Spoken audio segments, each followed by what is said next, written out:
Vamos ler então a palavra do Senhor que diz, Efésios capítulo 2, versículos 8 e 9. Porque pela graça sois salvos, mediante a fé. E isso não vem de vós, é dom de Deus, não de obras, para que ninguém se glorie. Diga amém. Aleluia. Nós temos, irmãos, nesses últimos anos, mais precisamente nós aqui 4, falado muito sobre os benefícios da graça. E aliás, deixa eu dar, já no comecinho da palavra dizer, conversava com meu filho semana passada sobre isso. Alguns irmãos e algumas igrejas aí na cidade falando da gente por causa da palavra que nós pregamos e falando mal, né? Detonando mesmo. E aí o Leléo disse: pai, como é que pode?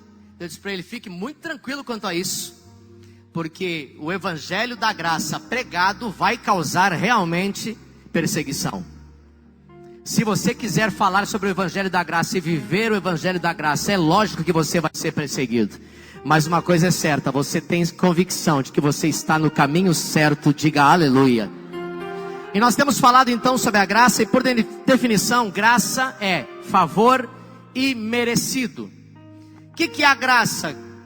É Deus dando tudo para quem não merece nada, ok? Esses benefícios da graça, eles só são desfrutados por meio da fé. Porque alguém pode perguntar e dizer: mas é só a graça, é só a graça. Não, pera lá só um pouquinho, vamos corrigir essa rota. É a graça mediante a fé. É o tema da palavra de hoje. Se puder lançar a imagem ali daí para mim, tá? Assista, por favor, do banner. O tema da palavra de hoje então é pela fé mediante, ou melhor, pela graça mediante a fé. Pastor, menciona pra gente quais são esses benefícios.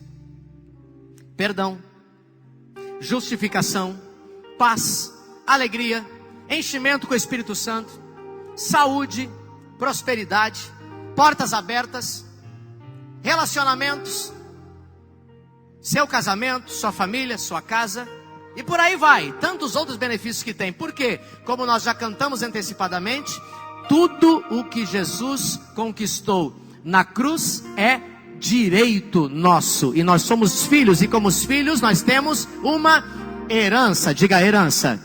Olha para a pessoa do lado e vê se ele tem cara de um filho que tem herança.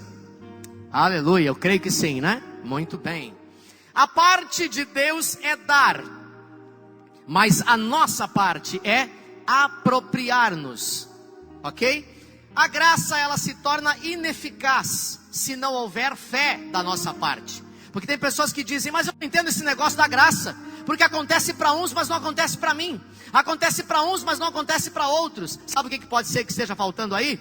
Uma dose de fé. Porque a graça, você precisa também de ter fé. Então a graça se torna ineficaz, ineficiente, se não houver fé da nossa parte.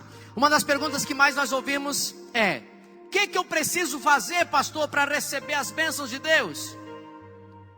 E uma das perguntas, e a resposta na realidade, ela é seguida por essa explicação. Antes da pessoa receber a resposta, ela já dá uma explicação. Ela diz: eu já orei, eu já li a Bíblia, eu já fiz campanhas, eu já fiz votos, eu até dizimo, pastor, e eu não recebo as bênçãos na minha vida. Entrego os meus dízimos, participo dos jejuns, já fui para o encontro. Nada disso parece me ajudar a receber a bênção que eu estou buscando em Deus. E na explicação que dão para a sua pergunta é que se encontra a raiz do problema. Você vê que a pessoa já respondeu a própria pergunta e já mostrou dentro do que ela falou o seu problema. Qual é o problema? É que tais pessoas caíram na armadilha de associar a resposta de Deus com o seu desempenho. Se eu fizer bem feito, o Senhor me dá. Se eu for bonzinho, o Senhor me dá. Se eu obedecer, o Senhor me dá. Se eu dizimar, o Senhor me dá. Se eu ofertar, o Senhor me dá. Se eu louvar, o Senhor me dá. Se eu dançar, o Senhor me dá. Se eu ir à célula, o Senhor me dá. Se eu ir no discipulado, o Senhor me dá. Se eu obedecer, o Senhor me dá.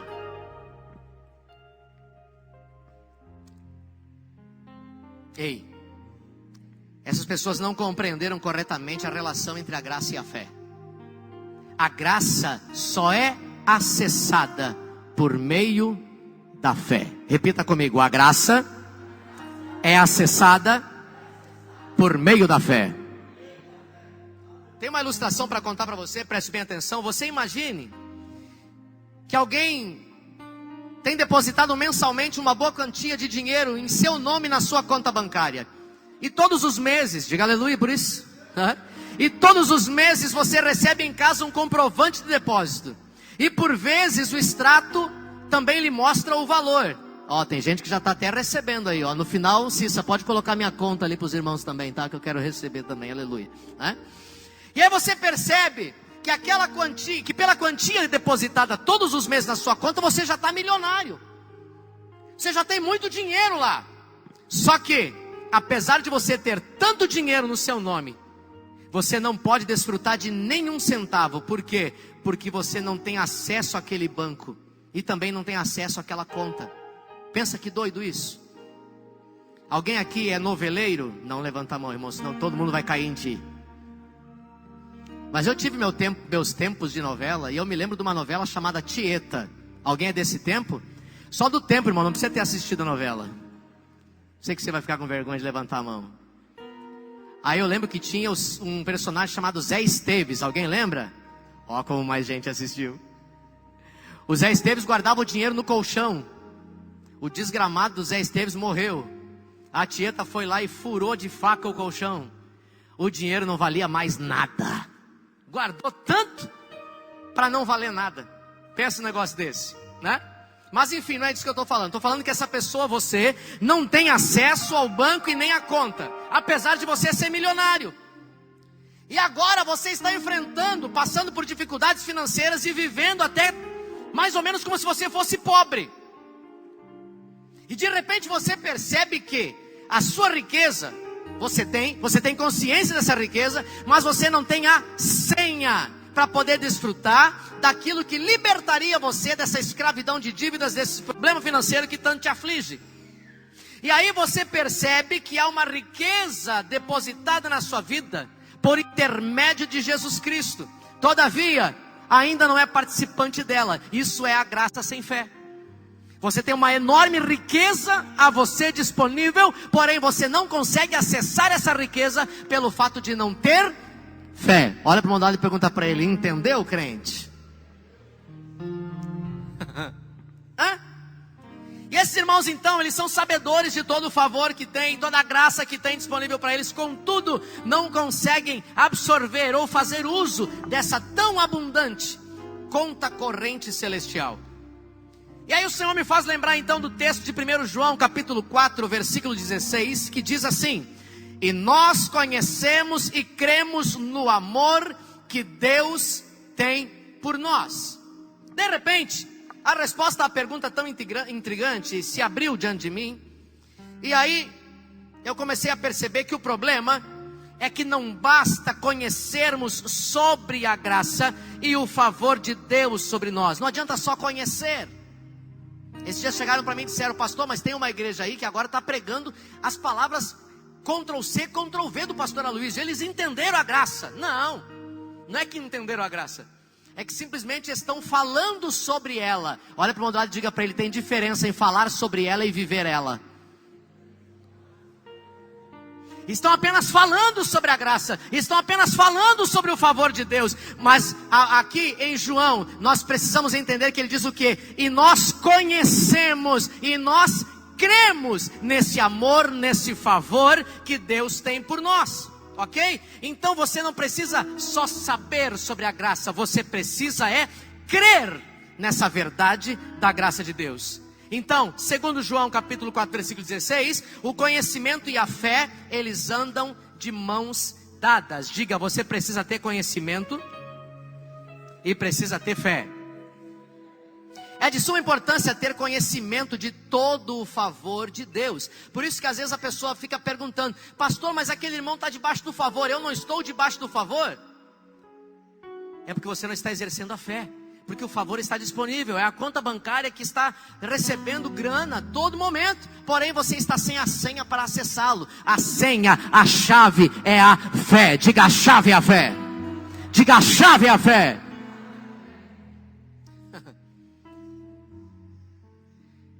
A chave é a fé, que nos coloca no território da graça e nos coloca no território do favor de Deus. E a boa notícia é que a graça não tem nada a ver comigo e nem com você, porque a graça, ela é o próprio Deus se dando a nós em Cristo. Por outro lado, a fé é uma resposta positiva ao que Deus já providenciou para mim e para você pela graça. Já está providenciado, já está disponível, já está na sua mão. A graça e a fé trabalham juntas, por isso é que elas precisam andar em equilíbrio. Fé e graça, diga fé e graça. Diga fé e graça. Diga fé e graça. Efésios capítulo 2, versículos 8 e 9 diz, eu li no começo, porque pela graça sois salvos, mas não é só a graça, é mediante a fé. Mas essa fé não vem de vós, é dom de Deus, não de obras, para que ninguém se glorie. A graça é o próprio Deus se dando a nós em Cristo. Por outro lado, a fé é uma resposta positiva que eu dou a tudo aquilo que foi conquistado pela graça. Isso é frase para você colocar no seu Instagram, lá no Facebook. Em vez de usar o Facebook como psicólogo, usa para pregar o evangelho e coloca essa frase lá, vai ser poderosa. Quer que eu repita? A graça é o próprio Deus se dando a nós em Cristo. Por outro lado, a fé é uma resposta positiva que eu dou a tudo aquilo que foi conquistado pela graça. Diga aleluia. Aleluia.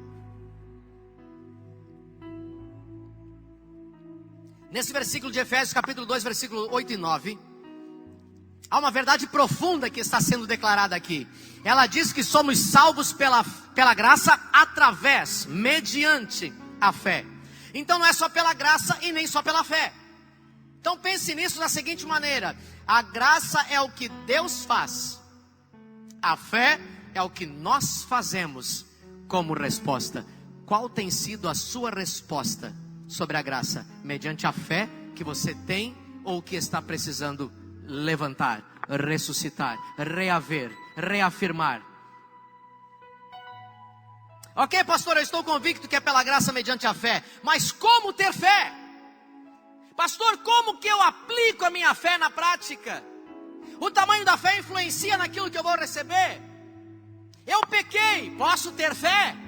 Olha quantas perguntas. São perguntas que nós vemos seguidas vezes. Mas eu vou dar para você como exemplo na resposta, o exemplo da salvação. Como que você foi salvo? Apenas pela graça? Não, mediante a fé. E como você expressou a fé? Como assim, pastor? Primeiro que ninguém aceita Jesus só porque achou a palavra do pastor bonitinha. Quando ele aceita Jesus é porque ele foi convencido. Como é teu nome, querida? Esqueci? Manuela.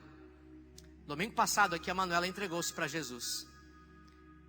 Mas já tem uns dias que ela está indo na célula. Já tem um tempo. Mas é que domingo passado ela foi convencida. É isso que eu quero. Eu entendi. Ela foi convencida pela graça? Não. Ela se tornou convencida pela fé. Porque ela teve que aplicar a fé para receber a palavra, acreditar em algo que ela nunca havia ouvido, e então exercer fé para ser alcançada pela graça e entregar a sua vida para Jesus. Diga aleluia. Quem entendeu, diga amém.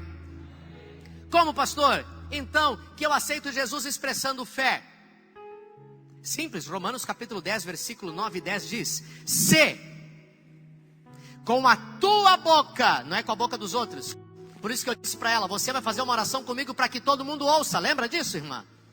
Se, vírgula, com a tua boca confessares Jesus como Senhor e em teu coração creres que Deus o ressuscitou dentre os mortos. Lembra que nós falamos na oração? Jesus veio, cresceu, morreu, ressuscitou. Então, ressuscitou dentre os mortos, serás salvo. Você crê que está salva, querida?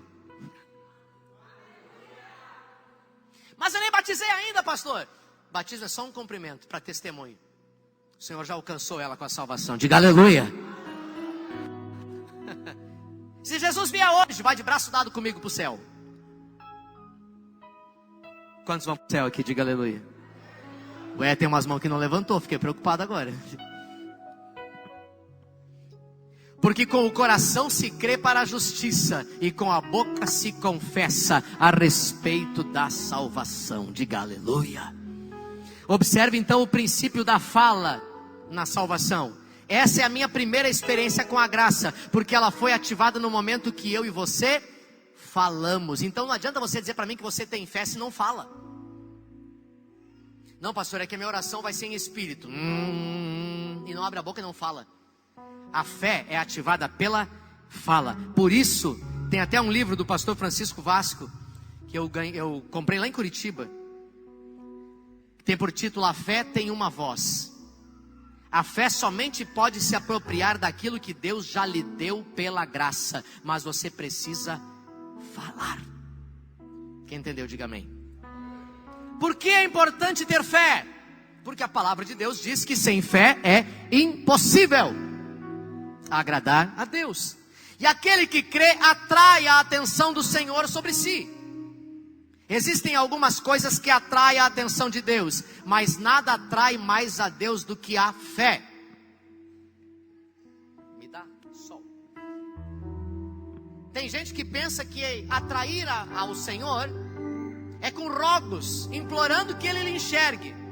E aí tem uma canção de uma banda, eu gosto muito dessa banda, são homens de Deus, porém essa canção não condiz com o que nós pregamos. Se eu me humilhar diante do teu altar e sacrificar aquilo que me custar, nem cante o resto. Porque para quem vive debaixo da nova aliança, essa música não serve. Porque aqui está dizendo que eu só vou alcançar se eu me humilhar, se eu me atirar no chão, se eu me despedaçar. Tem algum ex-assembleiano aqui? Dami.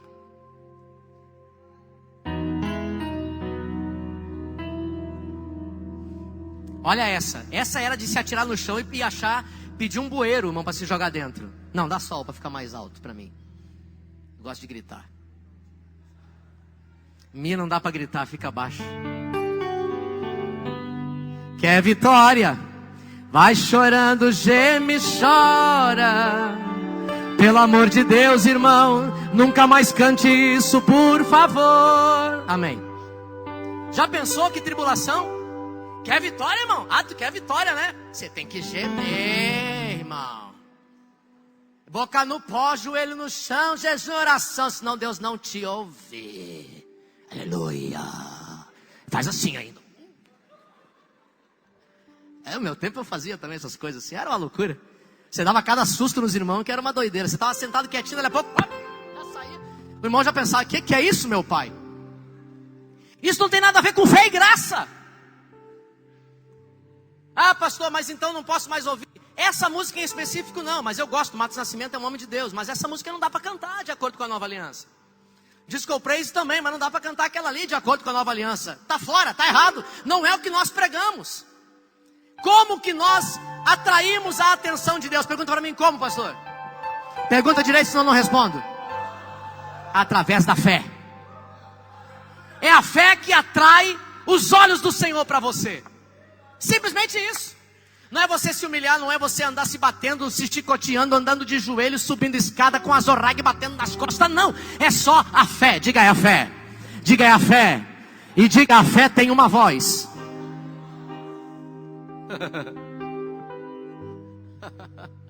Como a fé opera?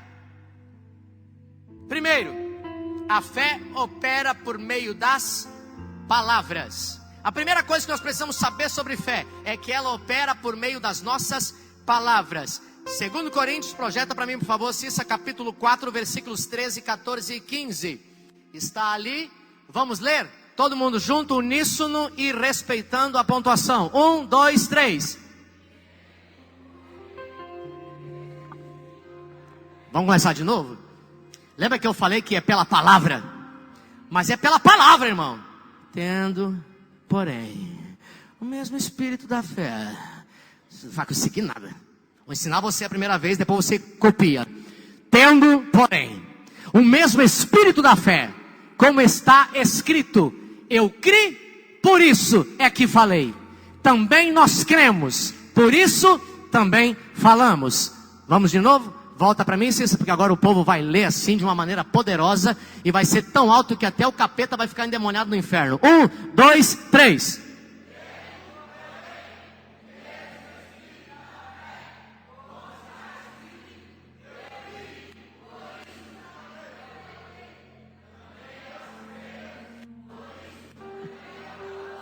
Agora eu leio os outros. Porque todas as coisas existem por amor de vós, para que a graça, multiplicando-se, torne abundante as ações de graça, por meio de muitos, para a glória de Deus. O texto está afirmando que todos nós temos o espírito da fé. A fé não é uma questão de fórmulas, a fé é uma questão de espírito. Infelizmente, às vezes, reclamamos do que supostamente não temos. Outra frase para você colocar no Instagram e no Facebook. Vou repetir. Aliás, vou recomeçá-la. Infelizmente, às vezes reclamamos do que supostamente não temos e nos esquecemos daquilo que a Bíblia já afirma que temos e que somos. Obrigado pelo aleluia da irmã, que me empolga a pregar mais ainda nessa noite. Mas eu vou repetir a frase para você entender. Infelizmente, às vezes reclamamos do que supostamente não temos e nos esquecemos daquilo que a Bíblia já afirma que temos e que somos. Você já tem o espírito da fé. Você deve se lembrar do dia em que os 12 espias foram enviados para espiar a terra de Canaã. Depois de 40 dias, eles voltaram. E 10 deles disseram, lá em Números, isso está escrito no capítulo 13, versículos 25 a 29. Nós não podemos conquistar esta terra. As muralhas são muito largas.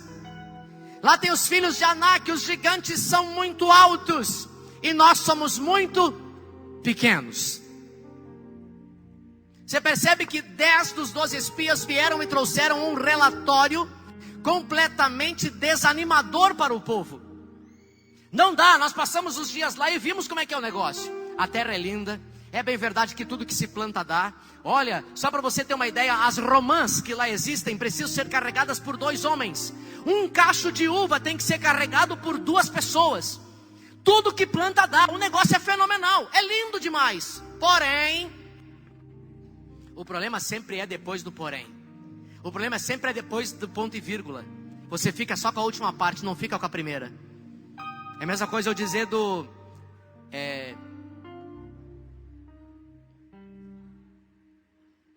Edson. Eu dizer do Edson.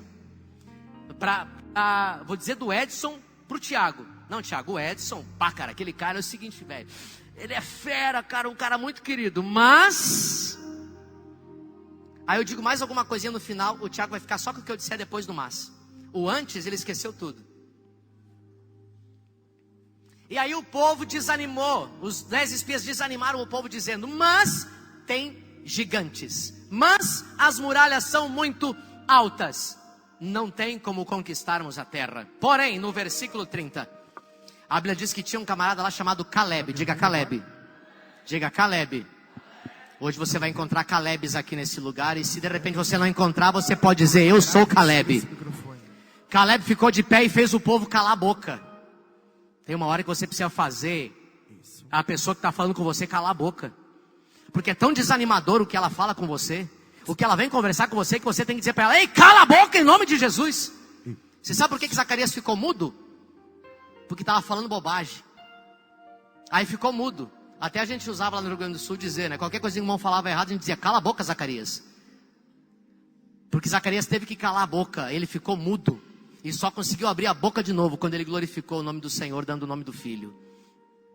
Tem horas que precisa fazer calar a boca. E Caleb fez o povo se calar e disse, que o Senhor levante em nosso meio homens e mulheres que entendam que é bem verdade que lá existem gigantes. Que aos olhos deles nós parecíamos como gafanhotos. Mas eu e Josué começamos a perceber algumas coisas no meio deles. E a gente percebeu que eles não eram tão grandes assim, não. E nós vimos que eles, aos nossos olhos, pareciam como gafanhotos. Nós podemos conquistar a terra. Nós podemos ganhar a terra. A terra é nossa. O Senhor nos deu essa terra. Sabe o que eu clamo para que o Senhor faça nessa noite e vai fazer aqui nesse lugar em nome de Jesus? É que o Senhor levante homens e mulheres que se levantem contrários às notícias negativas que tem recebido no seu dia a dia. E que quando alguém vier com uma notícia negativa, você faça essa voz se calar e dizer: aqui não, eu tenho certeza para o que o Senhor me chamou. Eu lembro do ano de 2018. Eu acordava de manhã, a primeira coisa que eu fazia era abrir o Google para ver notícias de pastores que tinham tirado a vida. 18 pastores tiraram a vida no ano passado, noticiados no Google, fora os outros que não se foi noticiado. E eu ficava todos os dias atribulado, apavorado, tenebrosamente perdido, dizendo: meu Deus, que situação. Até que uma noite eu estava sentado no meu sofá, de repente a notícia: pastor Rafael, grande amigo meu, vice-presidente da Assembleia de Deus de Orlândia, lá do pastor Marco Feliciano, passou por aqui em São José, abriu uma catedral do avivamento aqui na época, também tirou a vida. E enquanto eu estava ainda absorvendo a notícia dele ter tirado a vida, no meu Messenger entra uma menina que eu conheci na época de jovem, da igreja do meu pai, lá de Nova Petrópolis. E ela disse assim: oi Antônio, quanto tempo? Eu disse: pá, guria, quanto tempo mesmo? Ela: me perdoa a hora, porque já era quase meia-noite, eu vi que tu está online, eu preciso te dar uma notícia. Tu lembra da fulana de tal, que era da nossa época dos jovens da igreja? Lembro. Psicóloga, rica, 2 filhos, acabou de tirar a vida. Aí se tu puder noticiar para o teu pai, meu pai foi pastor deles muitos anos. E eu pensei: meu Deus, o que é isso? Eu só estava ouvindo vozes contrárias no meu ouvido. Dali a pouco toca o telefone e eu olho o pastor Renato Ribeiro, um pastor amigo que está lá nos Estados Unidos, homem de Deus. E ele me ligou. Até achei estranha a ligação dele. Ele ligou perguntando: e aí, como é que tu tá, Antônio Carlos, e tal, e tal, e tal. 1 minuto depois que ele estava falando comigo, ele disse assim: mas é o seguinte, eu estou ligando para você porque Deus mandou eu ligar para você.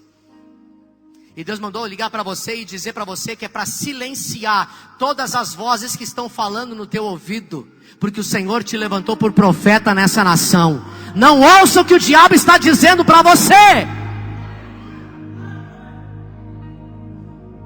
Depois daquele dia eu nunca mais procurei notícia de suicídio no Google. Aquilo que você fica alimentando na tua alma é aquilo que você vai ter todo dia. Aquilo que você fica procurando é aquilo que você vai ter todo dia. Tem gente que você vai conversar com eles, é uma prova, porque ele só sabe, parece o da Atena. Você conversa com ele, é só sangue. Você viu quem mataram ontem? Você viu quem mataram hoje? Você viu quem é que o estupro que deu ontem, o assalto que deu ali? Você viu o acidente? Meu Deus, é só... Quais são as vozes que você está escutando? Diga misericórdia.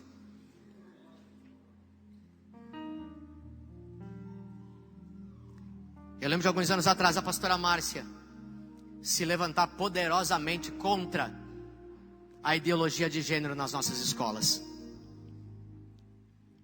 Freneticamente contra. O Senhor se agradou dela. Estamos lutando ainda contra isso, inclusive no nosso estado. Nosso governador, eleito pelo mesmo partido do presidente, prometeu em campanha que isso não aconteceria. E aqui no nosso estado de Santa Catarina, a ideologia de gênero está para ser aprovada. Mas a igreja do Senhor vai se levantar em fé contra essa voz. E nós vamos declarar que no nosso estado isso não acontecerá. Porque a igreja prevalece e as portas do inferno não prevalecerão contra ela. Aleluia! Levante-se, posicione-se e diga: aqui não. Aonde, pastor? Lá na sua casa. Ei, marido, levanta a mão os maridos aqui. Todo marido levanta a mão. Fica com a mão levantada, faz assim. Quero profetizar sobre você. Receba sobre a sua vida uma unção de autoridade, de paternidade, de homem naquela casa. E diga: aqui nessa casa o sacerdote sou eu. A bênção de Deus entra pela sua mão. A unção de Deus entra pela sua mão. A provisão de Deus entra pela sua mão. A revelação de Deus entra pela sua mão. A autoridade entra pela sua mão naquela casa. Aleluia. Olha para o Mondoli e pergunta para ele, está empolgado, irmão? Eita, essa é a introdução, vou começar a pregar agora. A pergunta, Emerson, quantos subiram para espiar a terra? 12. Quantos? Mas só 2 tinham um relatório positivo. Há um ditado aí fora, o adágio popular, que diz que a voz do povo é a voz de Deus. Não. A voz de Deus é a voz de Deus. E pasme, Deus sempre contraria o que o homem diz. É campeão para isso. Foram 12, mas apenas 2 tiveram um espírito de fé. Hoje no Brasil, nós ainda somos minorias. Somos poucas vozes, mas essas vozes têm muito poder no mundo espiritual. Entendeu? Então, retorne hoje para a sua casa. E quando você colocar os pés lá no seu bairro, diga assim: Satanás, sabe quem chegou aqui?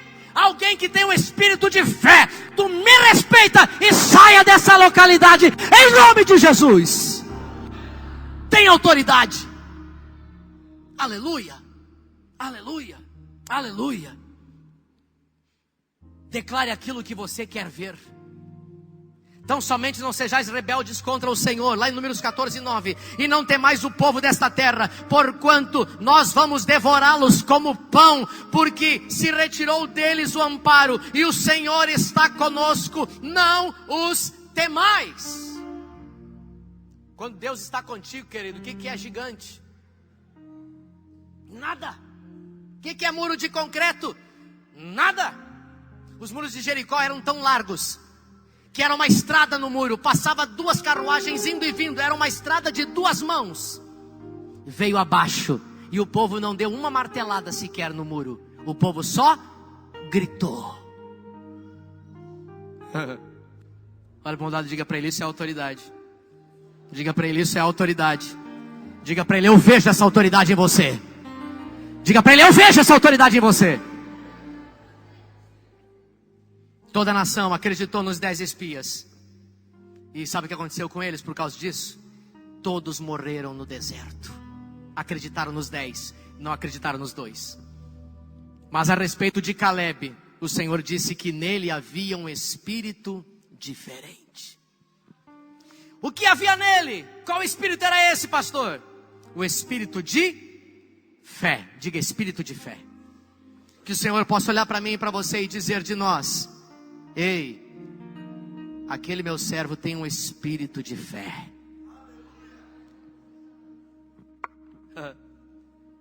Números 14:24, olha o que diz.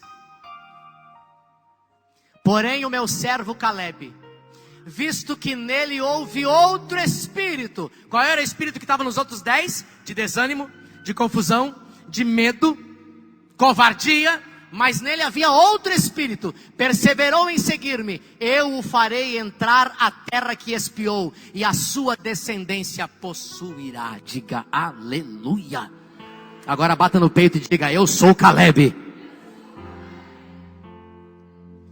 Simplesmente nós não podemos acreditar, não podemos crer em silêncio. Se você crê em algo, você precisa falar em voz alta. Pastor, mas Deus não é surdo. Ouço isso há 44 anos. Mas quanto mais eu ouço, mais eu grito. Até porque eu sou gaúcho, feito no grito. Por isso que me pergunta por que o gaúcho grita. Hã? Tudo na Bíblia é por meio de palavras. Tudo na Bíblia é por meio de línguas. Existe uma fé que eu chamo de fé segundo Deus. Que fé é essa, pastor, segundo Deus? É a fé que exige o liberar de palavras. Diga, a fé, segundo Deus, é a fé que exige o liberar de palavras. Como assim, pastor? Jesus disse certa vez de que a boca fala. A boca fala. Observe isso então na criação, lá em Gênesis 1. Deus falou tudo o que existe e se fez por meio da palavra que saiu da sua boca, porque o seu coração estava cheio daquilo tudo que foi criado. Ele viu trevas, lembra? E as trevas pairavam sobre a face do abismo. Lembra? Está lá em Gênesis. O que pairava sobre a face do abismo? Mas Deus não viu trevas. Era trevas. Mas é que Deus, dentro dele estava a luz. E o que ele disse para as trevas? Sejam dissipadas e haja luz. E houve luz. Diga aleluia. Então, tipos de declarações em oração que não traduzem o espírito de fé. Preste atenção. Essa palavra vai mudar a sua história. Essa palavra vai mudar o seu domingo. Ainda tem algumas horas para acabar o domingo. Oh Jesus, eu estou orando por esse povo da célula que não quer compromisso contigo. Toca neles, Jesus. Você quer que Deus mande fogo neles. Mas não é para encher do espírito, você quer que seja queimado mesmo, tostado, torrado, moído, sacudido, lambido, ardido. Outra oração que não traduz o espírito de fé. Jesus do céu, por favor, eu não aguento mais esse discipulado que não avança. Que é outra oração que não traduz o espírito de fé. Jesus, esses líderes que eu tenho não respondem. Jesus, esses líderes que eu tenho não têm paixão. Isso é oração que não traduz o espírito de fé. Agora, vou ensinar para você declarações em oração que traduzem o espírito de fé, mediante essas 3 orações que eu falei. Oh Jesus, eu oro pelo teu povo nessa célula, porque a célula não é tua. E não diga esse povo, porque esse povo tem dono. Jesus, eu oro por esse povo, esse teu povo na célula, porque eles são teus escolhidos, eles têm compromisso contigo, e eu sei que o Senhor está tocando neles agora, nesse momento. Ó, é porque você está vendo, entendeu? É porque você está vendo pelos olhos da fé. Olha outra. Jesus, eu te louvo, porque o meu discipulado é vivo, o meu discipulado tem vida de Deus, o meu discipulado vai crescer cada dia. Nós vamos avançar, nós vamos multiplicar. É assim que você tem que orar. Esse é o verdadeiro espírito de fé.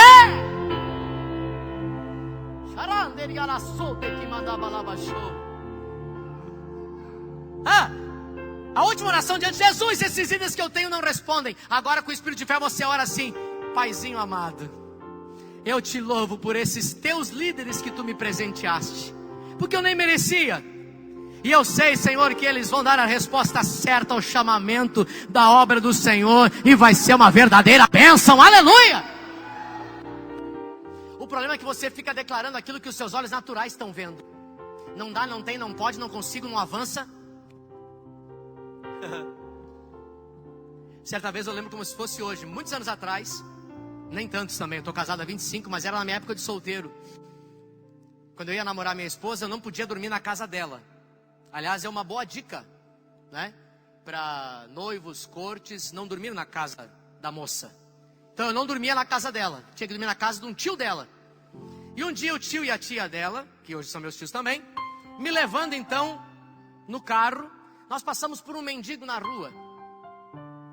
E a tia da Andresa, que agora é minha tia também, disse assim: ali vai um Gideão. Que ela era da igreja dos Gideões. Fiquei pensando, é mendigo, tá todo torto ali, bêbado. Pode dar paz do Senhor para ele, porque amanhã ele vai se tornar um homem de Deus. Não é o que os seus olhos naturais veem, é o que Deus diz que é. Porque o senhor não sabe como é que está lá em casa, pastor. Mas pode mudar hoje.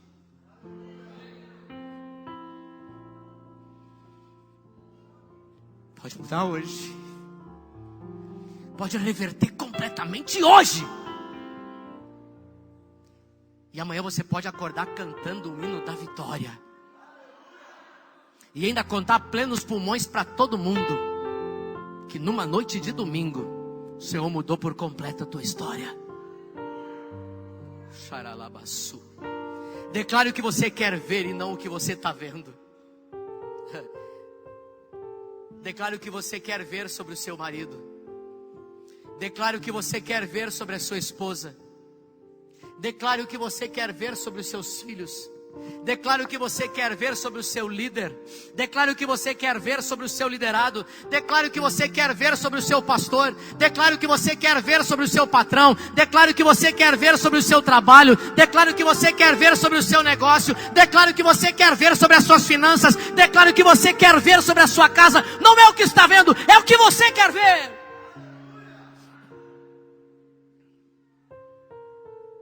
Como Jesus venceu o diabo? Falando, declarando aquilo que estava escrito.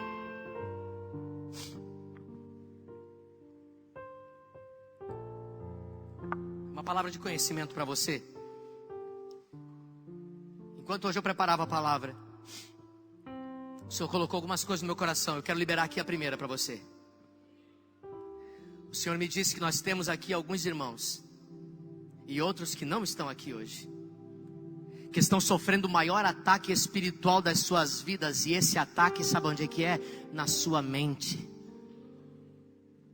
Pensamento de morte, pensamento de depressão, pensamentos de aflição e angústia, de que alguém próximo a você poderá vir a perder a vida, de que a sua esposa vai te abandonar, de que o seu marido vai lhe trair, de que o seu filho vai sair de casa.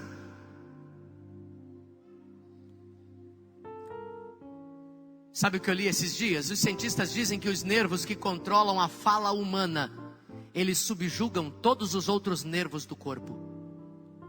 Vou repetir. Os nervos que controlam a fala humana subjugam, controlam todos os outros. Agora você quer a dica que eu vou te dar?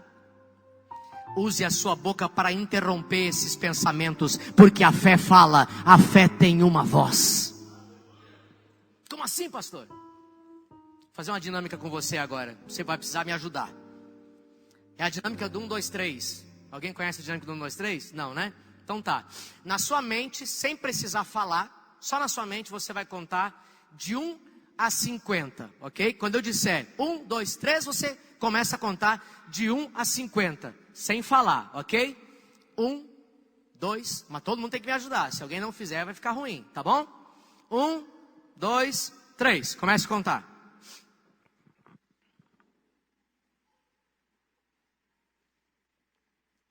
Me diga qual é o seu nome. Qual é a sua data de nascimento? Me diga qual é o endereço que você mora com o CEP. Me dá agora o seu RG e seu CPF. Alguém conseguiu continuar contando? Por que você não conseguiu? Porque eu atrapalhei você. E eu atrapalhei você com o quê? Com a minha fala.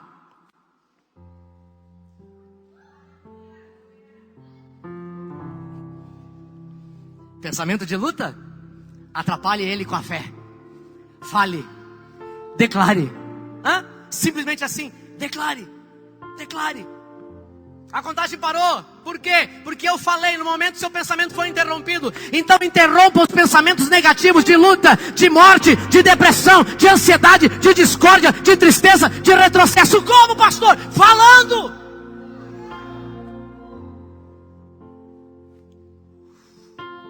Quando falamos, a mente para.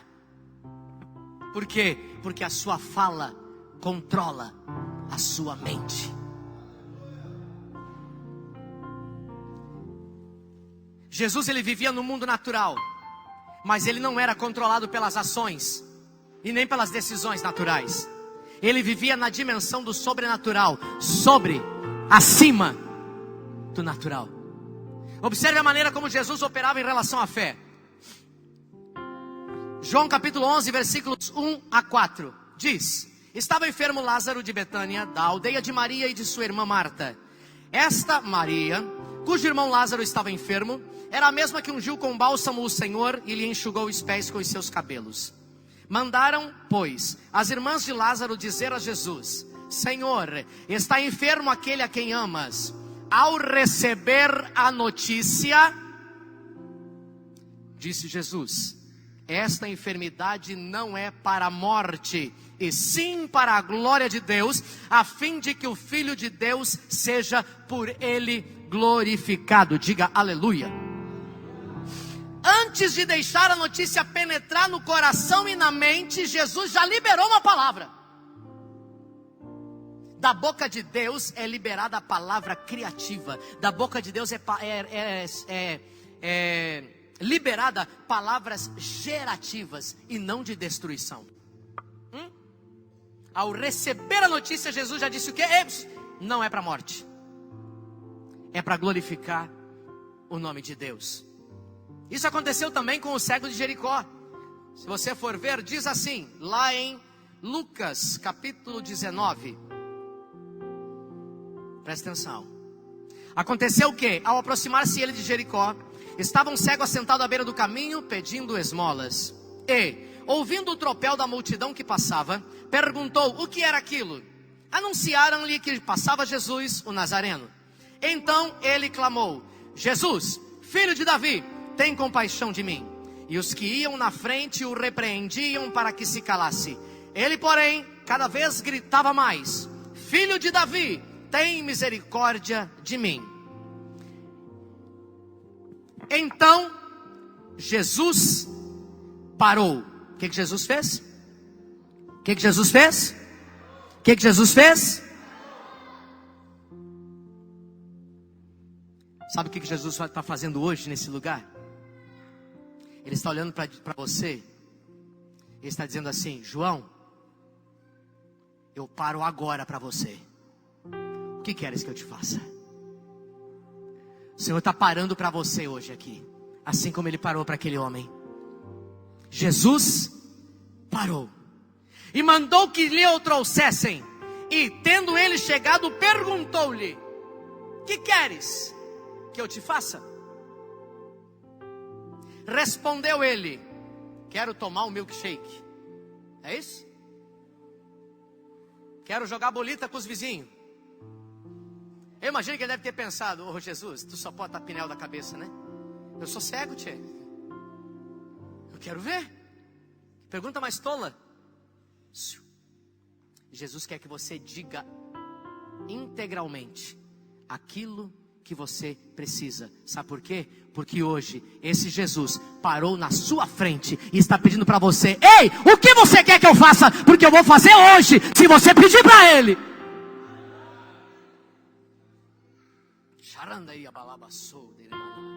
E então Jesus lhe disse: recupera a tua vista, porque a tua fé te salvou.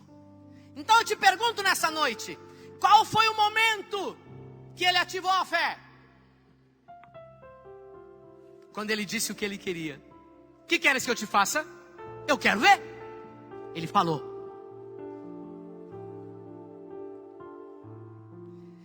Se é isso que você quer, e se é isso que você está falando, então é isso que você terá. Observe, não temos fé igual à fé da nova era, que falam aí fora: ah, eu tenho fé na fé. Eles acreditam que se falar algo muitas vezes, como a linha do pensamento positivo, isso tem poder de mudar alguma coisa. Mas nós definitivamente somos cristãos e cremos na Bíblia, e nós não acreditamos nisso. Ei, eu sou homem de Deus essa noite para dizer para você como profeta, e eu não sou coaching. Eu sou homem de Deus para te dizer uma verdade bíblica: pede o que queres, que Ele te dará. Ele parou para você nessa noite. Não é a linha do pensamento positivo. Pensa que vai dar certo, pensa que vai dar certo, pensa que vai dar certo, que vai dar certo. Não, Senhor, eu quero que dê certo, eu preciso que dê certo. E aí, Senhor, Ele vai dizer para você o quê? Foi ativada a fé, aleluia, está feito. Deus não é homem para mentir, nem filho do homem para se arrepender. Se Ele disse que se você pedir em meu nome ao Pai, eu farei para que o Pai seja glorificado no Filho, pode pedir, porque Ele vai te dar. Diga aleluia.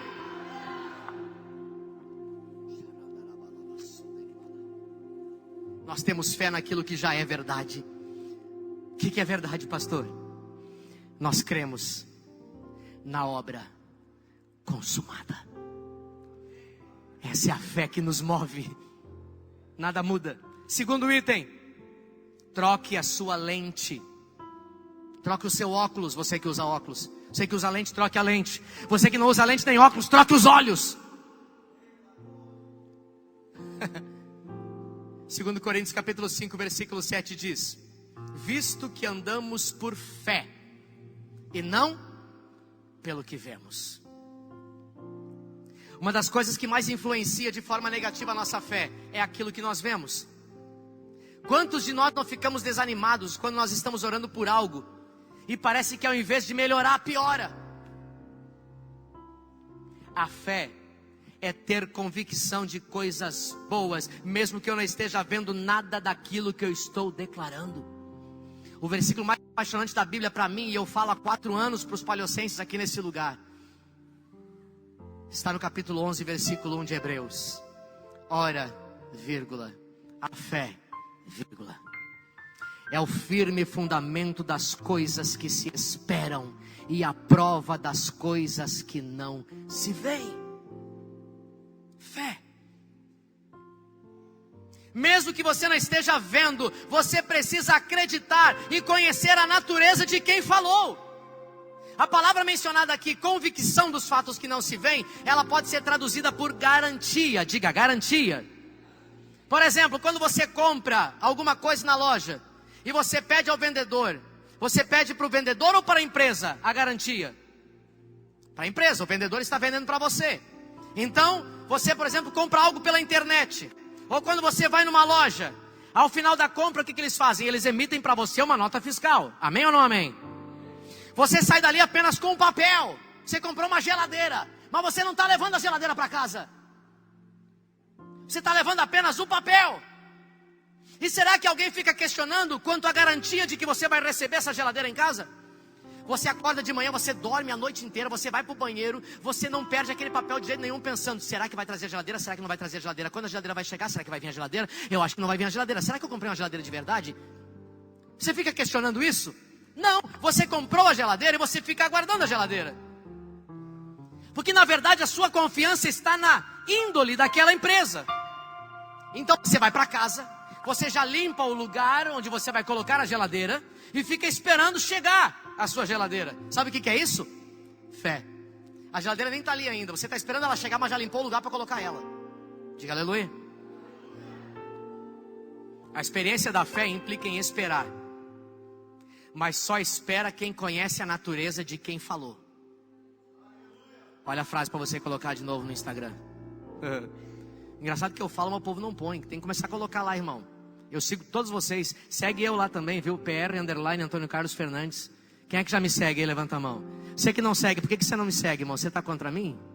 Você tem algum problema comigo? Segue eu lá. Sou tão legal. Ó, a experiência da fé implica em esperar, mas só espera quem conhece a natureza de quem falou. Se alguém te perguntar qual garantia que você tem de que você vai ser curado, se alguém perguntar para você qual a garantia que você tem de que você vai ser próspero, não te falei hoje de tarde? Mostre para ele a Bíblia, porque a Bíblia diz o quê?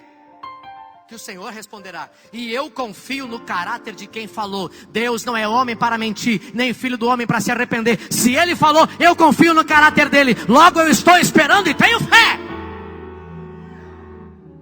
Simples desse jeito. Mesmo que você não esteja vendo aquilo que você tanto espera, permaneça crendo na palavra de quem falou, porque Ele é fiel. Eu quero contar um exemplo para você aqui. Do irmão mais velho, Fábio, o irmão mais velho do pastor Francisco Vasco. Chegou um dia, 14 horas, horário da sua célula. Estava tudo pronto. As cadeiras, o lanche, a TV pronta para o louvor. Já era 14h15 e ninguém chegava e ele começou a célula. Nada contra, mas que quando não vai alguém, a pessoa fica até orando, né? Ah, Senhor, estou cansado. Vamos trocar? Está falhando?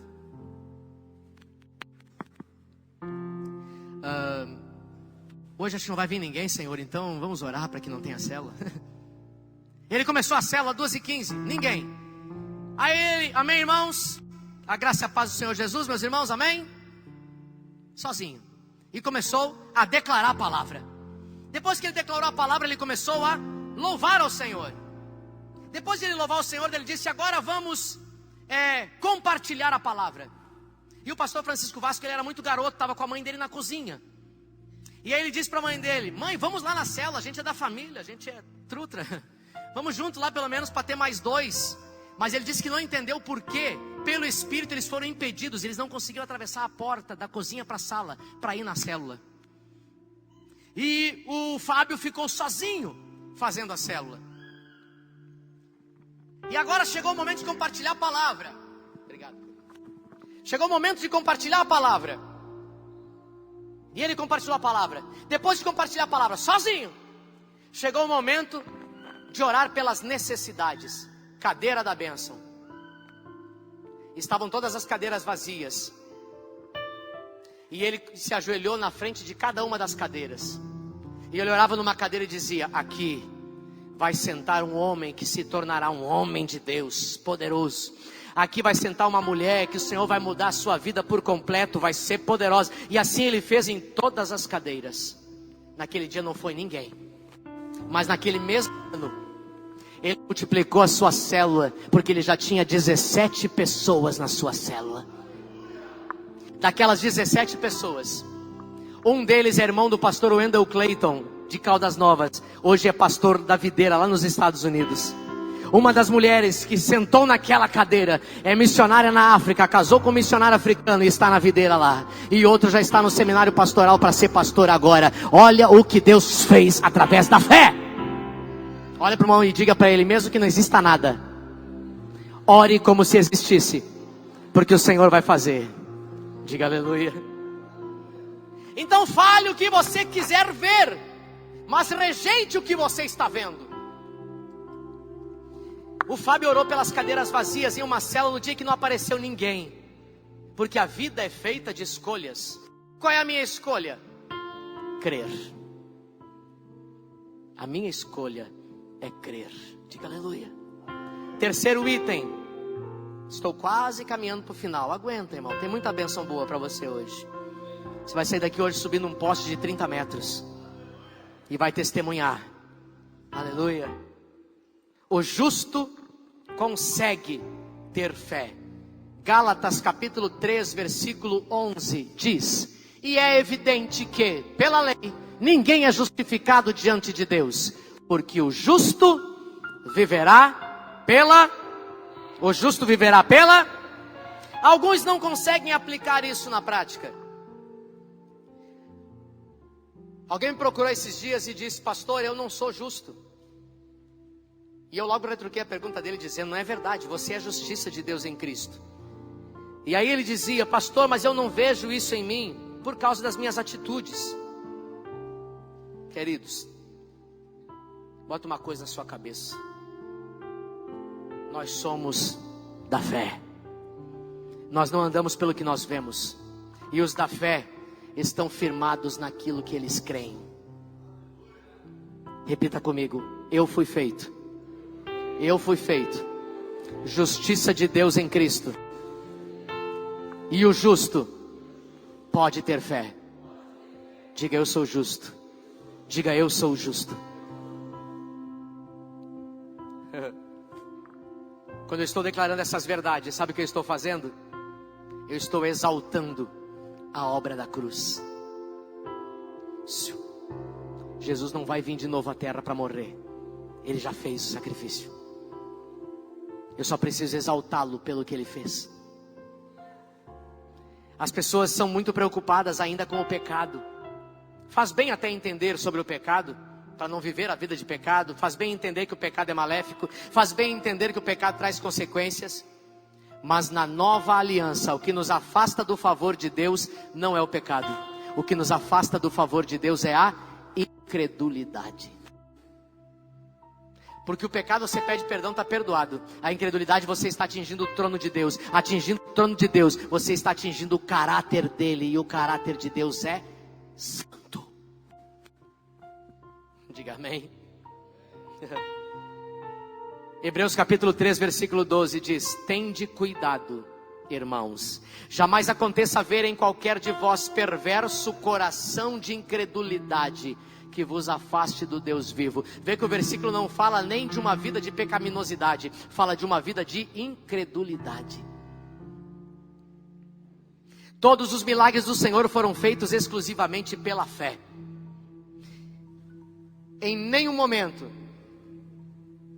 Em nenhum momento o Senhor exigiu das pessoas um bom comportamento antes de fazer o milagre. Ô cegueta, muda de vida. Daqui um mês você volta, eu quero ver se você já vai ter feito o encontro. Pelo menos o cursão. Claro, você já se batizou. Então depois você volta aqui, daí eu vou curar você. É isso que você vê? Não. Ele nunca pediu uma vida alinhada para fazer o milagre. As pessoas certamente tinham problemas conjugais. As pessoas certamente tinham problemas de ressentimentos. As pessoas certamente tinham problemas de intrigas. Mas o Senhor nunca disse para elas primeiro cumprir os mandamentos antes de curar elas.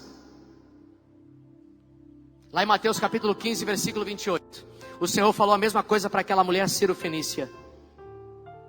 Apenas a fé foi necessária. Mateus 15, 28. Então lhe disse Jesus: ó mulher, grande é a tua fé. Faça-se contigo como queres. E desde aquele momento, momento do quê? Momento da fé praticada e da resposta adquirida, a filha dela ficou sã. Infelizmente, alguns ainda nos dias de hoje são focados na sua performance, em vez de apenas crer. Sabe o que isso é chamado? Introspecção.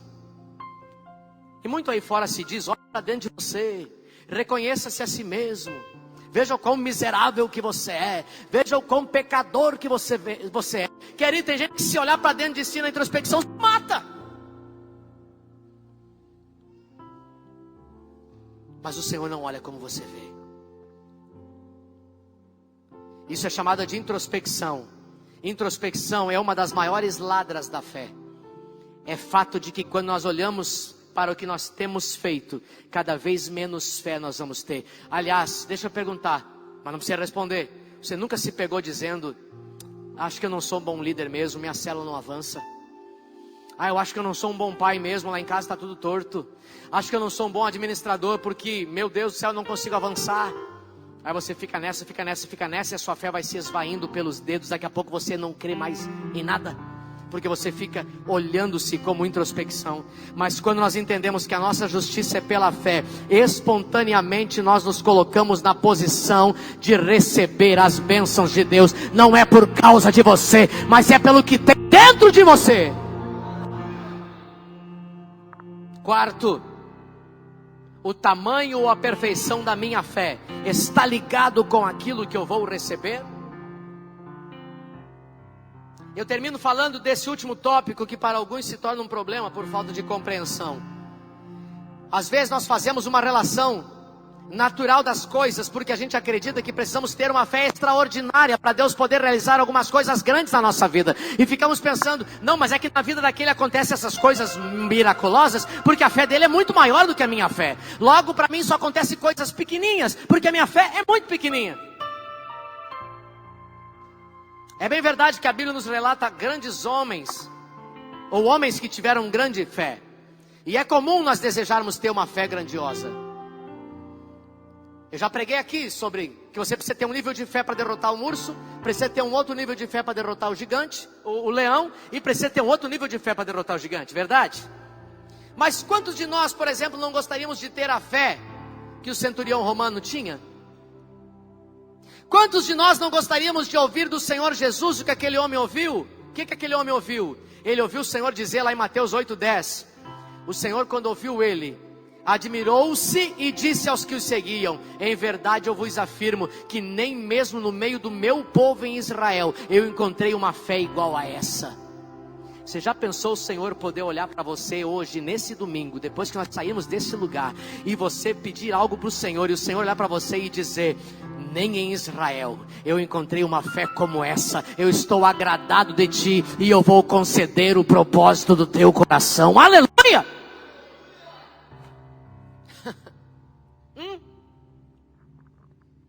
Quem de nós não gostaria de ter a mesma fé da mulher cananeia, a ponto de ouvirmos Jesus dizer: ó mulher, grande é a tua fé? Talvez seu caso seja diferente. Talvez Jesus não testemunhe a respeito da grandiosidade da sua fé. Todavia, nós precisamos saber que nem todos têm tamanha fé. Glória a Deus, porque quem é de tão grandiosa fé? Glória a Deus por essas pessoas. E entendo que há vezes em que pessoas nos desanimam, quando dizem para nós algo que não aconteceu em nossa vida, porque nós não tivemos fé suficiente. Não aconteceu isso na sua vida porque você não teve fé. Você já se sente acusado. Nossa, acho que eu nem sei orar mesmo. Acho que eu não estou preparado para receber isso. O irmão falou que eu nem tenho fé suficiente. Aí você já se sente acusado. Isso traz acusação em muitos irmãos e levam eles a ficarem mal, porque eles pensam que não possuem uma fé perfeita. E então, por crerem que não possuem essa fé perfeita, há irmãos que pensam que nunca vão poder receber alguma coisa diferenciada da parte de Deus. E essa espécie de preocupação, se puder diminuir a luz para mim, ficou bem em cima de mim. Essa espécie de preocupação também foi percebida na vida dos discípulos, que como alguns irmãos, chegaram a pedir para Jesus para ter mais fé. Queremos crescer em fé. Tanto que disseram em Lucas 17, versículos 5 e 6, os apóstolos disseram ao Senhor, aumenta-nos a fé. E o Senhor disse o quê? Não precisa aumentar a fé de vocês. Ô gurizada, se vocês tiverem a fé igual um grão de mostarda, só com essa fé você vai poder dizer para o monte, sai daqui, vai para o outro lado, e o monte vai passar. Olha que poderoso isso. O monte vai lhes obedecer. E é interessante observarmos a resposta de Jesus aos discípulos, quando eles estavam pedindo para ele para ter a fé aumentada. Então Jesus disse o quê? Que se tivessem a fé do tamanho de um grão de mostarda, já seria o suficiente para eles operarem grandes maravilhas. Olha para o irmão do lado e diga para ele, não interessa. Diga para ele, não interessa o tamanho da sua fé, você pode operar maravilhas. Você pode operar maravilhas. Diga aleluia.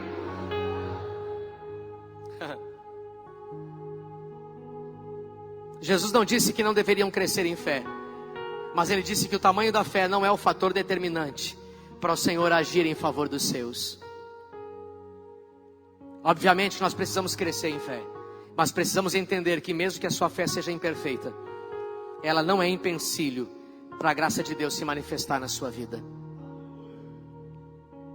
O problema é que alguns irmãos não aplicam a fé de modo correto. Eles pensam que só podem receber de Deus se eles tiverem muita fé, ou ainda se tiverem uma fé perfeita. Ainda podemos considerar que há os que acreditam que a fé deles deve ser resultado de um esforço pessoal de cada um. Então eles dizem, até que tenho fé, mas eu não tenho feito por merecê-la. Ou ainda alguém diz, eu não fiz por onde. Sabe, queridos, nós precisamos deixar os nossos achismos, e nós precisamos ser mais bíblicos.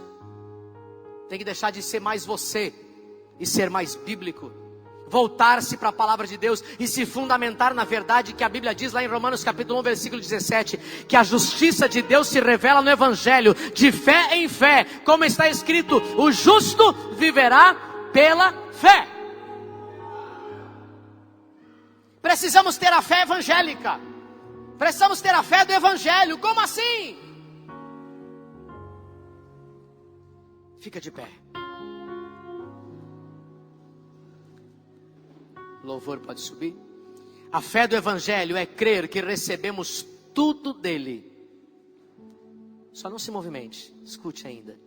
E nada depende da nossa conduta ou do nosso comportamento. A fé é uma crescente. Quanto mais você fala das palavras da graça, mais fé você ganha. Vou repetir. A fé do Evangelho é crer que recebemos tudo dele. E nada depende de nossa conduta ou do nosso comportamento. A fé é uma crescente. Quanto mais você fala das palavras da graça, mais fé você ganha. Diga aleluia. Preste muita atenção no que eu vou dizer, eu estou finalizando a palavra. Lá em João 6, tem um exemplo de um menino, que eu gosto muito desse exemplo. E eu quero terminar com esse exemplo desse garoto. Porque às vezes nós temos a mesma atitude registrada nesse texto. Depois destas coisas, atravessou Jesus o mar da Galileia, que é o de Tiberíades. Seguia-o numerosa multidão, porque tinham visto os sinais que ele fazia quando curava enfermos. Então, subiu Jesus ao monte e assentou-se ali com os seus discípulos. Ora, a Páscoa, festa dos judeus, estava próxima. Então, Jesus, erguendo os olhos e vendo que grande multidão vinha ter com ele, disse a Filipe: onde compraremos pães para lhes dar de comer? Mas dizia isso para o experimentar, porque ele bem sabia o que ele estava para realizar. Respondeu-lhe Filipe: será que não bastaria para eles 200 denários de pão para receber cada um seu pedaço?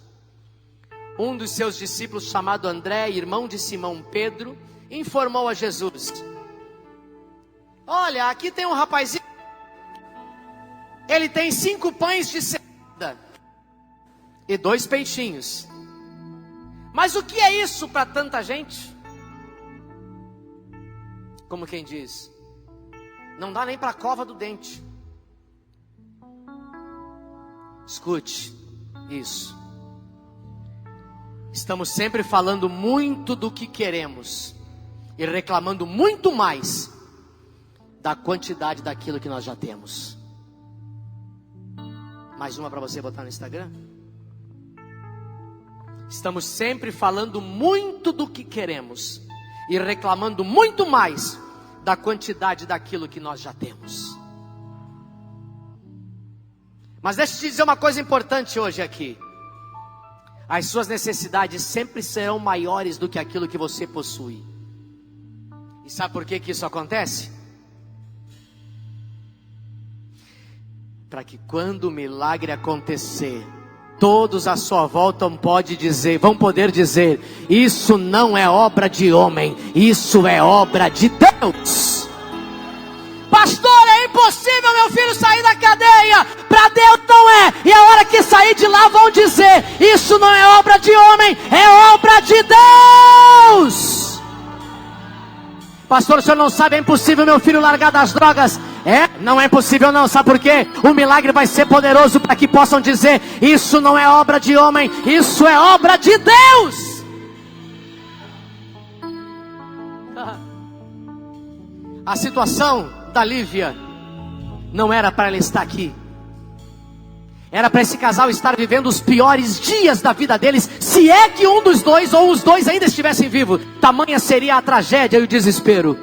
O que o Senhor fez? Um grande milagre. Para quê? Para o nome dele ser engrandecido. É tudo para o nome dele. É tudo para o nome dele. Observe mais uma vez, as nossas necessidades sempre são maiores do que os nossos recursos, mas é isso que glorifica a Deus. Deus nos fará testemunhar, sabe por quê? Porque isso é obra de Deus. O milagre de Deus, ele ocorre quando o homem decreta a sua falência. Como assim, pastor? Quando você chega no fundo do poço, quando você diz: não dá mais. Aí fora geralmente o pessoal diz o quê quando não tem mais solução? Olha, só Deus mesmo é a hora. O melhor lugar para se estar, sabe onde é que é? Para a hora do milagre? No fundo do poço. Porque é ali que você vai olhar para cima. E quando você olhar para cima, você vai olhar para Ele. E Ele vai dizer para você: fica tranquilo, sou eu que tiro você desse charco de lodo, desse lamaçal, e trago você para um chão firme. Porque eu sou operador de maravilhas. Aleluia. Disse Jesus: escute, fazei o povo assentar-se. Assentar-se quer dizer descansar. Olha para o outro lado e diga para ele: está lutando, irmão? O Senhor está mandando você sentar. O Senhor está mandando você descansar. Pois havia naquele lugar muita relva, muita grama. Olha para o outro lado e diga para ele: deita na grama, irmão. Salmo 23 diz o quê? Deitar-me fazem verdes pastos e guia-me mansamente pelas águas de descanso. Oh! Assentaram-se, pois, os homens em número de quase 5.000 homens, fora mulheres e crianças. Então era muita gente. Então Jesus tomou os pães e, tendo dado graça, distribuiu-os entre eles, e também igualmente os peixes, quanto queriam. E, quando já estavam fartos de tanto comer, disse Jesus aos discípulos: recolhei os pedaços que sobraram, para que nada se perca.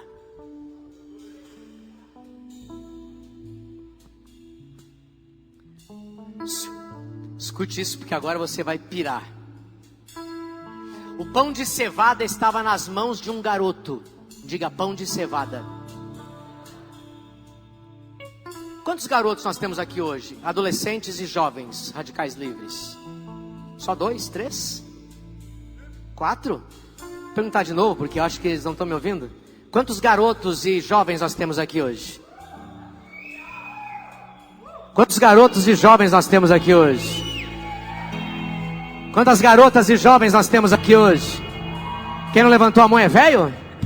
Quantos garotos e jovens nós temos aqui hoje? Era um garoto, menino. Mas sabe qual é o mistério? O pão que ele tinha na mão era pão de pobre. Não era nem pão de trigo, era pão de cevada. E cevada não era comida pra gente, era para ser separado para dar para os animais. Diga pro irmão, pega o mistério.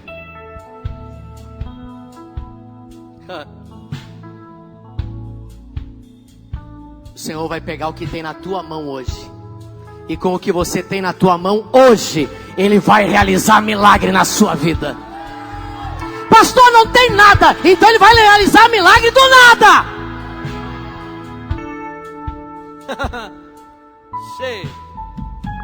Os pães do rapazinho nem era de trigo, era pães de cevada, um produto agrícola usado na época para alimentar animais.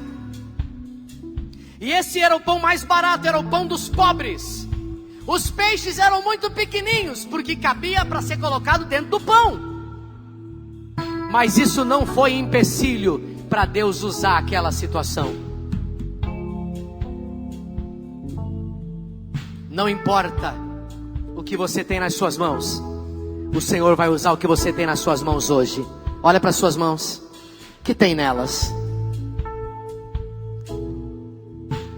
Murmuração, medo, cansaço, fadiga, desespero? Ou nas suas mãos tem fé, fé, fé, fé, fé? O que tem nas suas mãos? Pastor, mas o senhor não sabia? Eu não tenho nem o 1º grau completo. Deus não quer saber da sua escolaridade. Deus não quer saber do seu passado. Deus não quer saber da sua condição social. Deus não quer saber da sua condição financeira. Decida crer, decida ter expectativas poderosas de que coisas maravilhosas estão na sua frente.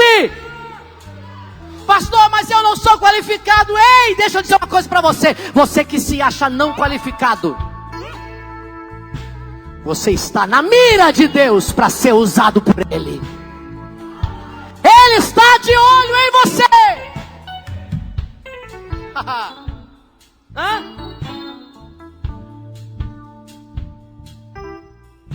Eu estava no mundo perdido, na prostituição. A minha mãe me esperava na janela nas madrugadas, orando para eu chegar em casa, sempre orando e sempre declarando: meu filho é um homem de Deus. Cansei de ver minha mãe orando. E eu chegava no quarto, às vezes na casa, minha casa era... Chegava na casa, minha mãe estava orando. Quando eu chegava, ela disfarçava e levantava, como se ela estivesse limpando alguma coisa e tal, para mim não ver que ela estava orando. O meu pai, até hoje, 3 vezes ao dia ele ora e coloca o nome de todos os filhos e todos os netos em oração. 3 vezes por dia ele orava por mim. E o Senhor me arrancou da vida que eu levava e me fez hoje estar aqui pregando para você. Ah, pastor, será que era tanto assim? Pede uma audiência com a minha esposa e fica com ela meia hora para ouvir a minha história e a dela. Aí você vai olhar e vai dizer: tem jeito para mim. Tem jeito para mim. As discípulas dela devem saber pelo menos um dedinho minguinho do pé da história nossa. Porque se souber toda, não sei se estariam aqui. Todos me viam como um problema. Quando souberam que eu havia voltado para Jesus e pregando a palavra, eu ia pregar em Caxias do Sul, a minha cidade. Sabe o que diziam na cidade? O quê? Aquele mulherengo, sem vergonha? Tá crente? Duvido, aquilo não tem jeito. Mas olha o que Jesus fez da árvore torta.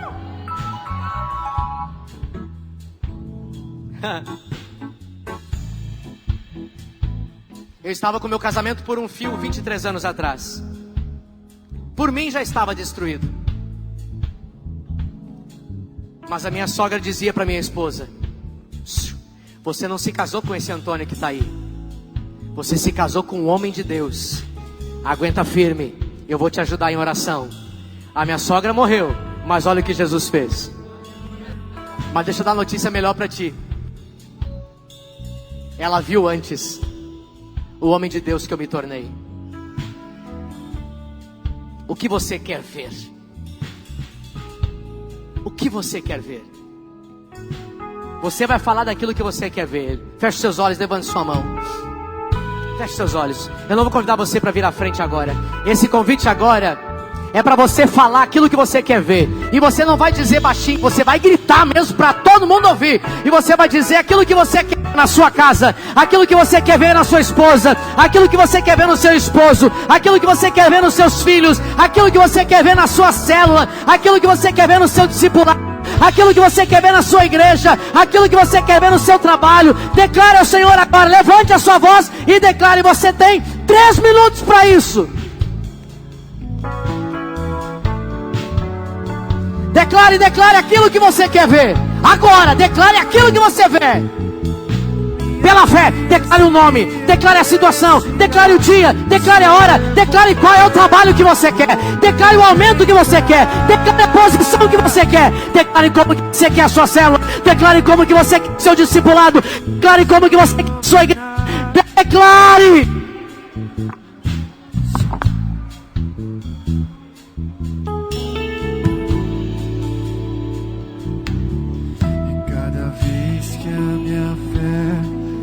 Provada,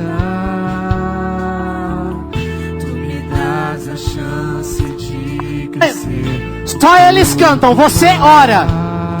Só eles cantam, você ora. Agora é hora de você orar.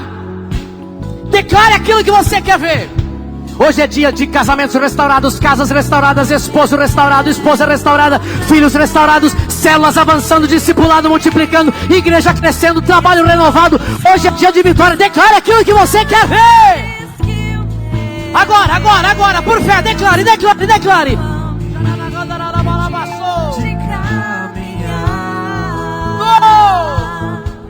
Se diante de mim não se abrir o mar, tu vai me fazer andar. Declare. Você tem que ouvir a sua própria voz falando. Se você não está se escutando, porque você tem que falar mais alto. Ouça a sua voz declarando. Senhor, eu vejo casas restauradas. Senhor, eu vejo esposa voltando para casa. Senhor, eu vejo esposo voltando para casa. Senhor, eu vejo filhos restaurados. Senhor, eu vejo células multiplicadas aqui em Palhoça, em Bicuaçu, em São José, em Lages, em Santo Amaro da Imperatriz. Eu vejo, Senhor, discipulados crescendo. Eu vejo, Senhor, discipulados avançando. Muitos discipulados acontecendo. Eu vejo, Senhor, radicais kids em uma verdadeira exército, uma verdadeira nação. Eu vejo, Senhor, os radicais livres como um exército poderoso tomando conta dessa terra. Eu vejo, pela fé, eu declaro.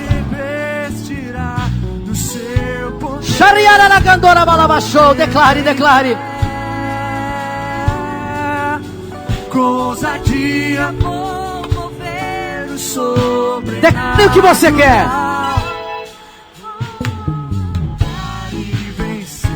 Declare o que você quer. Declare.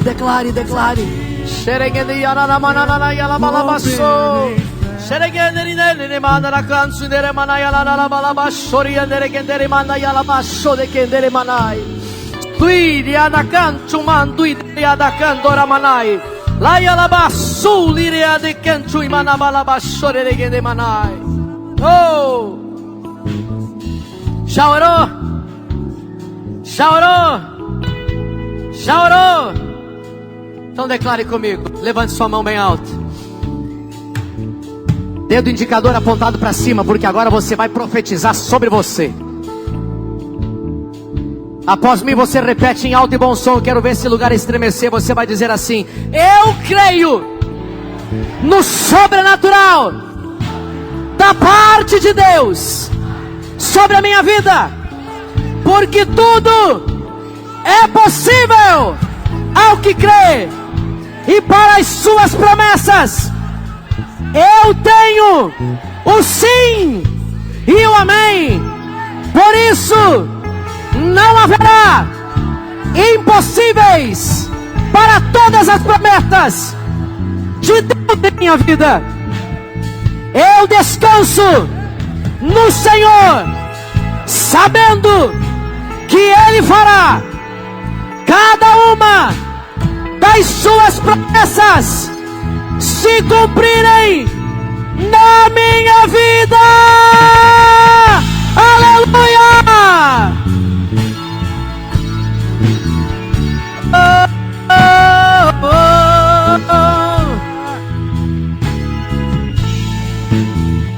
oh. Rompendo em fé, minha vida se revestirá.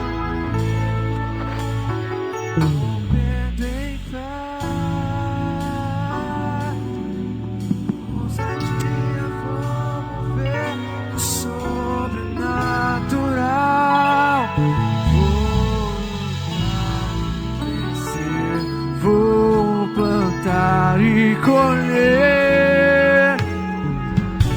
Oh! Pode ser com mais fé? Pode ser com mais gana? Vamos lá! Rompendo em fé, minha vida se revestirá do seu poder. Rompendo em fé, com ousadia vou mover no sobrenatural. Vou lutar e vencer, vou plantar e colher. A cada dia vou viver, rompendo em fé. E a cada dia vou viver, rompendo em fé. E a cada dia vou viver, rompendo em fé.